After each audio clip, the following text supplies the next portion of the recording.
Hey, right now I'm outside going for some nightlife activity and I'm going to show you how to take night photography and also include some preset for you so that you can immediately edit your photos and make them as awesome as this. Number 1, you want to find artificial lighting. Best are neon lights. Step 2, you want to place your face 90 degrees angle towards the neon sign. Step 3 is going to use reflective surfaces. This could be like an iPhone screen or like my credit card here. And just put it on the lens itself, almost half. Try to reflect the neon sign as well. Okay, there's a very cool open sign here. So let's go ahead and take a photo with the credit card again. And this time it's going to be on the other side.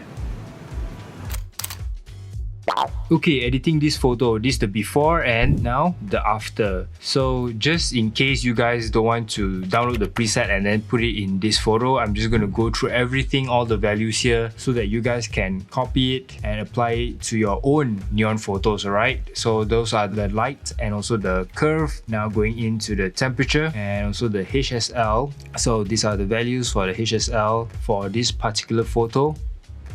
And then let's go into the vignetting and also the sharpening, which is right here. All these are the values. You all can just pause this video and then just copy all these values, alright? And these are the sharpening. There's a little bit of noise reduction there. So yeah, these are all of the edits for this photo. Alright, these are the 2 photos taken today, edited. More videos coming up, so be sure to subscribe and I'll see you in the next video. Bye.